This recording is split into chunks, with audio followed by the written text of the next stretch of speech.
کہہ کیا رہے ہیں آپ کو سنواتے ہیں۔ اس لیے ہم سمجھتے ہیں کہ اب بہت ہو گیا ہے، 2 دور مذاکرات کے ہو گئے ہیں۔ میں اس موقع پر میڈیا کے توسط سے یہ کہنا چاہتا ہوں کہ مذاکرات کا اگلا دور اب میڈیا کے سامنے کیا جائے۔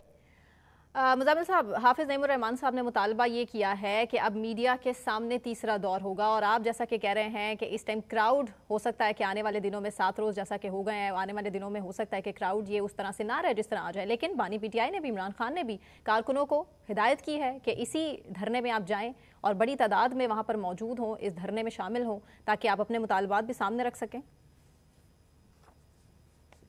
دیکھیں، ابھی تو پی ٹی آئی کا کوئی کراؤڈ ہمیں اس دھرنے میں نظر نہیں آ رہا۔ پی ٹی آئی نے ابھی تو دیکھیں، پی ٹی آئی کا کوئی لیڈر حافظ نعیم الرحمان صاحب کو ملنے بھی لیاقت باغ میں نہیں گیا۔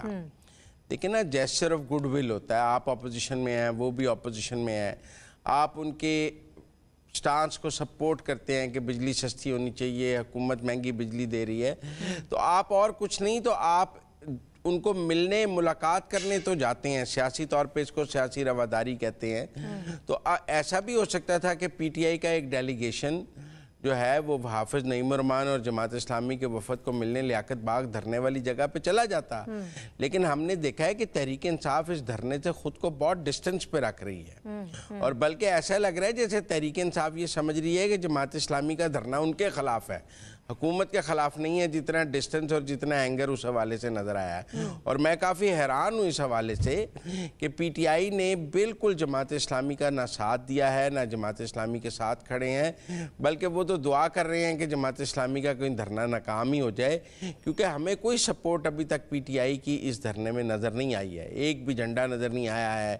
لوگ نہیں نظر آئے ہیں، ان کے لیڈر نہیں آئے ہیں، ان کے ایم این اے سینیٹرز وہاں نہیں آئے ہیں۔ مطلب اگر پی ٹی آئی کے لیڈر وہاں جانا شروع کر دیں تو پی ٹی آئی کا کراؤڈ خود بخود وہاں آنا شروع کر دے گا، لیکن شاید پی ٹی آئی کو یہ خوف ہے کہ اگر انہوں نے اپنا کراؤڈ حافظ نعیم الرحمان صاحب کو دے دیا تو حافظ نعیم الرحمان صاحب اس کراؤڈ کو ہولڈ کر لیں گے، اور وہ کراؤڈ کہیں پی ٹی آئی سے جماعت اسلامی کا کراؤڈ نہ بن جائے، تو سیاسی طور پہ یہ شاید ان کے لیے نقصان دہ ہو، اس لیے کاز کو سامنے نہیں رکھ رہے، اپنے پولیٹیکل فائدے کو رکھ کے آپ کو یہ سمجھنا پڑے گا کہ آج دھرنے کا 7واں دن ہے اور ابھی تک تحریک انصاف وہاں پہنچی نہیں ہے، تو پھر خطرے کی کیا بات ہے۔ آج بھی جو ہے تحریک انصاف اپنا جو وہ جس کو بہت لوگوں نے، ان کے لوگوں نے مذاق اڑایا جس بھوک ہڑتالی کیمپ کا کہ دوپہر کے کھانے کے بعد بھوک ہڑتال کرنی ہے اور رات کے کھانے سے پہلے توڑ دینی ہے، وہ تو ان کے لیے امپورٹنٹ ہے، لیکن یہ دھرنا امپورٹنٹ نہیں ہے۔ لیکن آپ کو ایک بات کراچی کی سمجھ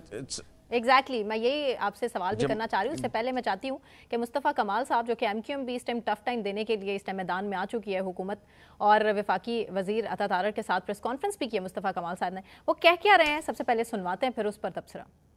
اکانومی ایسی ہو گئی ہے کہ وہ اس ارینجمنٹ سے یہ ملک ابھی آگے نہیں چل رہا، اور اس کا نتیجہ یہ ہو رہا ہے کہ کمپنیز، فیکٹریز، انڈسٹریز بند ہو رہی ہیں، ایکسپورٹ بند ہو رہا ہے۔ جب انڈسٹریز بند ہو رہی ہیں، ایکسپورٹ بند ہو رہا ہے، تو عام آدمی کی جو نوکری ہے وہ جا رہی ہے، مزدوروں کی مزدوری جا رہی ہے۔ تو یہ جو آپ نے 12,900 ارب روپے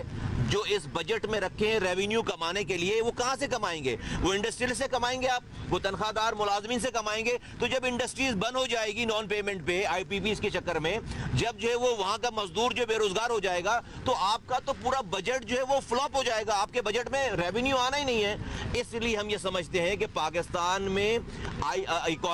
پاکستان اکانومی میں آئی پی پیز کے زخم کو بھرے ہوئے، جہاں سے بلیڈنگ ہو رہی ہے، اس کے بغیر پاکستان نئی ترقی۔ مزمل صاحب، مصطفیٰ کمال صاحب کو غریب عوام کا درد اسی موقع پر ہی کیوں یاد آ رہا ہے؟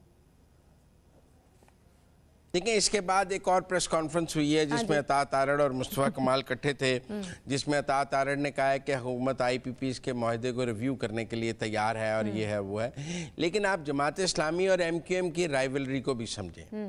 کراچی میں حافظ نعیم الرحمان صاحب